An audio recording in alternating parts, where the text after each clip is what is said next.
안녕하세요. 즐거운 이야기를 통해 수학의 재미를 찾아보는 수다학입니다. 어렸을 때 수학 공부하면 항상 새로운 산을 만나곤 했습니다. 다름 아닌 새로운 공식들 이야기인데요. 공식이 새롭게 등장하면 도대체 이 공식은 무엇 때문에 외워야 되는지, 이 공식은 어떻게 해서 나온 건지 참 이해하기가 어려웠던 기억이 납니다. 하지만 선생님께 여쭤보면 항상 그냥 외워 이런 대답을 듣기 일쑤였는데요. 여러분도 그런 고민 많이 하셨죠. 하지만 수학 공부를 하다 보면 이 공식은 반드시 외워야 된다는 건데 선생님, 기왕에 외워야 되는 이 공식 좀 더 재미있게 외울 수 있는 방법은 없을까요? 네, 공식을 재미있게 잘 외우면 정말 좋겠죠. 근데 초등 수학 교육 과정에서는 공식을 달달달 외우는 것을 지향하고 있습니다. 그래서 공식을 지도할 때는 아이들이 이해할 수 있게 도와주는 편인데요. 일상생활 속에서 어떤 구체물을 가지고 수학을 공부하는 것이 어떻게 좀 진리라고도 선생님들 사이에서 많이 말씀을 하시는데, 아이들이 일상생활 속에서 수학을 공부하다 보니까 수학적 사고력도 더 늘어나는 거죠. 예를 들어 선생님, 이거는 이 단원과 연결 지어지는 거 아니에요? 혹은 선생님, 이거 이렇게 계산할 수도 있지 않을까요? 이렇게 아이들이 좀 더 사고를 하게 되는 경우를 볼 수가 있어요. 그렇죠. 선생님이 얘기하신 게 지금 좀 굉장히 중요한 얘기를 하셨어요. 역시 그 아기 피부라서 그런지 아이들의 마음을 잘 아시는 것 같아요. 저도 그 아이의 눈을 갖고 있기 때문에 아이의 마음으로 잘 캐치하지 않습니까? 그래서 그 선생님이 얘기하신 거랑 제가 좀 일맥상통하는 그런 얘기를 준비를 했어요. 그게 뭐냐면은 일상에서 영감을 얻어서 만들어진 특이한 수학 공식 이야기예요. 오, 그럼 이리 씨가 수학 공식을 만들어낸 거예요? 아, 만든 건 아니고요. 제가 찾아봤죠. 아, 찾아냈어요, 그거를? 찾은 건 아니고 네. 찾아다 준 사람 걸 보고 읽었죠. 아, 너무 캐지 마시고요. 아니 너무 궁금해서. 여러분들이 뭐 공식만 나오면 이렇게 다들 걱정하고 궁금해하는데 오늘은 뭐 어려운 그런 공식은 절대 얘기 안 합니다. 그냥 일단 보시면 되니까요. 네, 수학 비하인드 뉴스 시작합니다.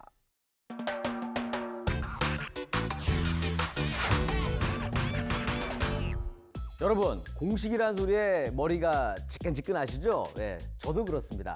하지만 오늘은 지금까지는 볼 수 없었던 색다른 공식입니다. 상상만 해도 군침이 도는 세상에 다양하고 맛있는 음식들. 먹방이냐고요? 먹방 아닙니다. 그런데 이런 음식들 대충 만든다고 다 맛있는 거 아니잖아요. 누가 그랬던가요? 음식은 손맛이다. 그런데 저는 이 손맛에다가 수학 공식까지 더했습니다. 완벽한 음식을 만드는 수학 공식. 자, 먼저 우리 여성분들이 너무너무 좋아하는, 사실 저도 좋아합니다. 디저트 크림티 스콘. 영국 셰퍼드 대학 수학과의 유진 하첸 박사는 완벽한 스콘을 만들기 위한 크림티 스콘 방정식을 발표했는데요. 스콘의 지름, 재료의 중량 비율에 따라 수많은 크림티 스콘을 만들며 실험한 결과 가장 맛있는 크림티 스콘을 만들기 위한 크림과 잼의 양을 계산하는 공식을 개발해낸 겁니다. 제빵계의 혁신 아닌가요? 수학자가 제안하는 맛있는 스콘의 비밀. 그런데 여기서 끝나면 섭섭하겠죠? 유진 하첸 박사는 스콘에 이어서 완벽한 피자를 만드는 공식까지 개발해냈다고 하는데요. 이분 수학자에서 요리사로 전업하는 거 아닌가요? 피자 도우의 넓이와 두께, 토핑의 넓이와 두께 등 몇 개의 수식을 합해 완벽한 피자를 만드는 공식이 탄생했습니다. 그래서 저도 오늘부터 닭가슴살 맛있게 먹기 공식 만들기에 몰입하려고 하는데요. 몸짱이 되고 싶어서 닭가슴살을 먹으려고 하면은 너무 퍽퍽해요. 자, 여러분들도 나만의 특별한 공식 한번 만들어 보는 건 어떨까요? 지금까지 수학 비하인드 뉴스 김일이었습니다.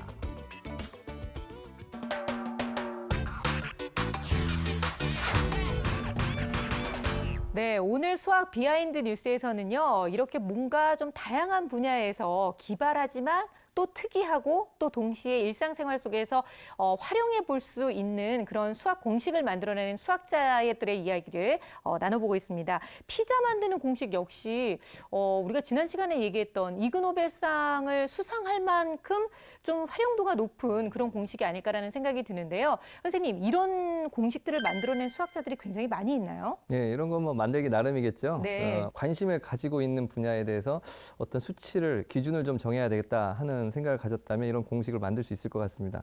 지금 재미있는 자료가 있었던데요. 이 영국 킹스대 수학자들이 역대 가장 무서운 공포 영화 10개를 분석하면서 그 무섭게 만드는 요인들을 분석해서 공포를 나타내는 수치, 그 공식을 만들었더라고요. 네. 그래서 분석을 하면서 기준을 정해야 되잖아요. 이런 것들은 공포 수치를 높인다. 오히려 이런 것들은 더 공포 수치를 좀 낮춘다. 이런 것들이 있을 텐데 그런 요소들을 넣고 공식을 만들었더라고요. 그래서 아주 재밌습니다. 이게 서스펜스, 사실성, 또는 환경, 피, 그리고 진부한 장면 이런 걸 기준으로 만들었더라고요. 그래서 특히 뭐 서스펜스 같은 경우는 왜 공포 영화의 가장 중요한 요소라고 할 수 있는 음악 있잖아요. 네. 네, 맞아요. 으스스하다가 막 음악 탁 터지고 하는 그런 요소들에 어떤 수를 또 더해주고 뭐 미지의 사람이 갑자기 나타났다든지 뭐 추격신이라든지 뭐 어떤 함정에 빠진다든지 뭐 이런 것들은 그걸 제곱을 해주고 네. 또 어떤 요소들은 또 더해주고 또 제가 좀 재미있게 봤던 건 이겁니다. 피의 양.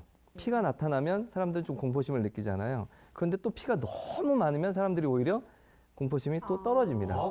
예, 그래서 피가 나타나면 공포심이 좀 올라가다가 좀 너무 많아지면 또 공포심이 떨어지기 때문에 이런 건 이제 사인 함수 비슷해서 요거를 사인 함수를 가지고 공식을 만들었더라고요. 예, 그리고 또 환경 요소에는 뭐 혼자 있는 경우, 어둠에 있는 경우, 뭐 이런 경우들, 그런 장소 이런 것들을 더해준 다음에 거기에 사람이 많이 들어가면 그 공포심이 좀 줄어드니까 그 n 사람의 수는 이제 또 반비례해서 또 밑에 분모에다 넣어주고 이런 식으로 공식을 만든 거예요.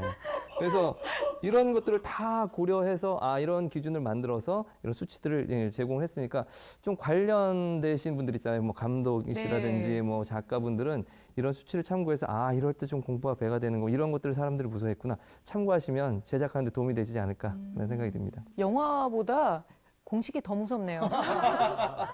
그러니까 공포 영화에 수학이 들어간다고 하니까 네. 더 공포스럽습니다. 그러니까요. 예. 그러니까 뭐 이런다는 얘기잖아요. 저 영화 공포 지수가 5,000이래. 너무 무섭겠다 보지 말자. 또는 뭐 야, 공포 지수가 1,200이래. 볼만 하겠다 저거는 뭐 이렇게 한다는 얘기잖아요. 네.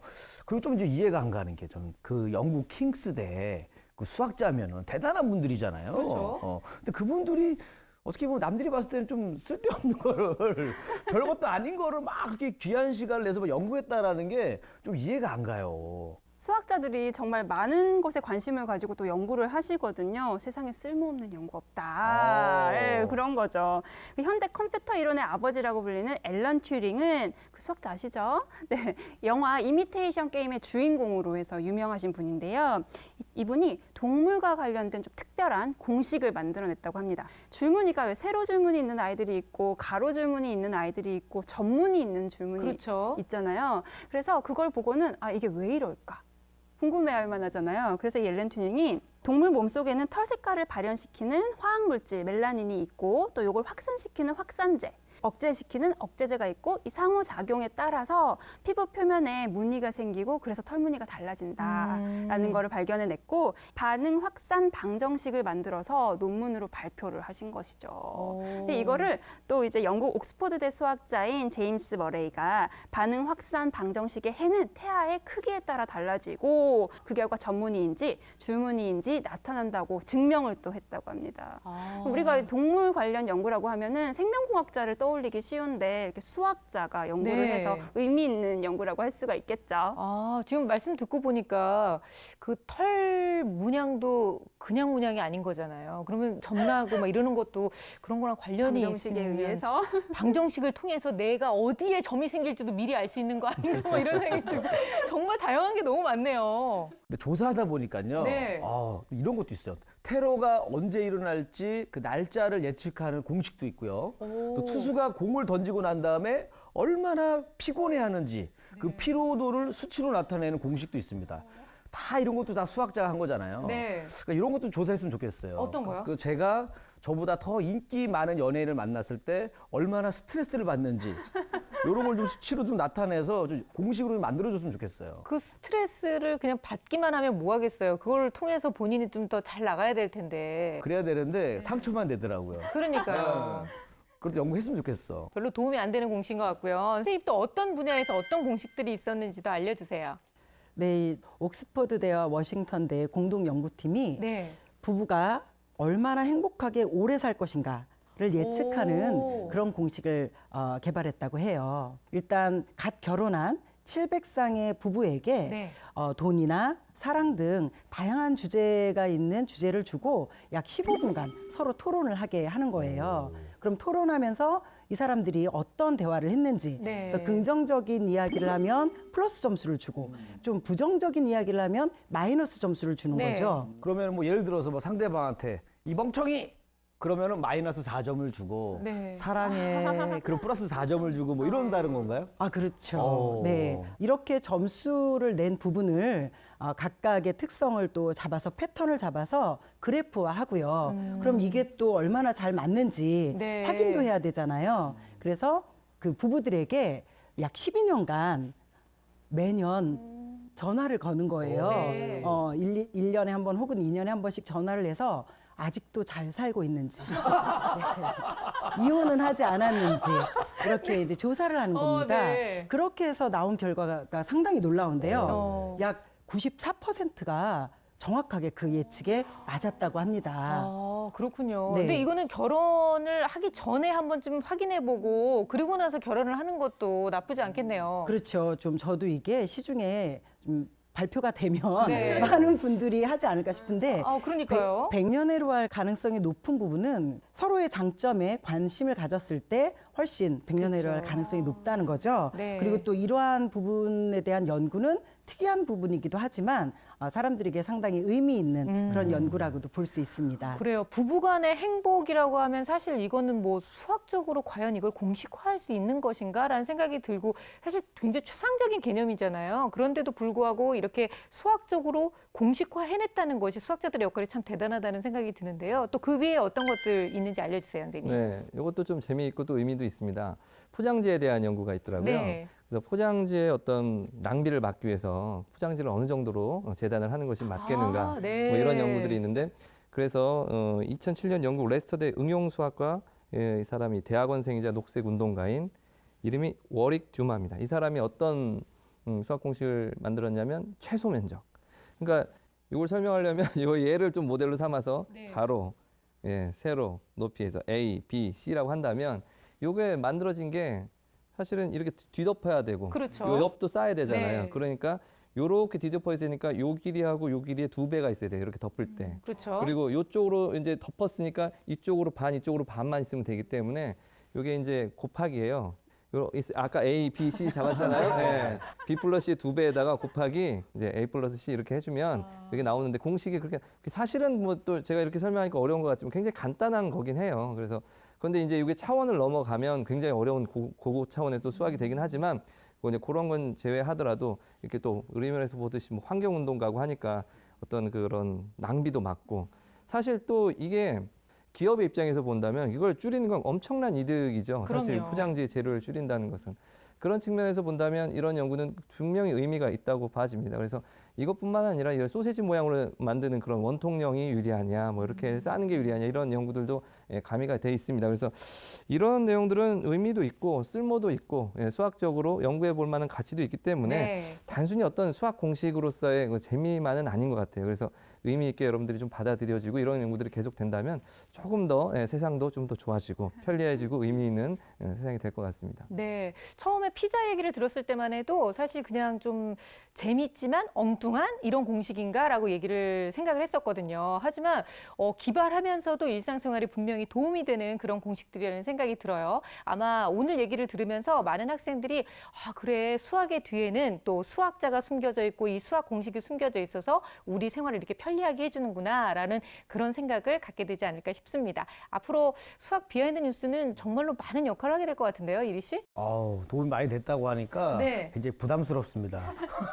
그래요. 부담을 갖고 열심히 하길 바래요. 더 열심히 찾아야 될 것 같아가지고. 네네. 다음 주에도 기대할게요. 네, 알겠습니다. 네.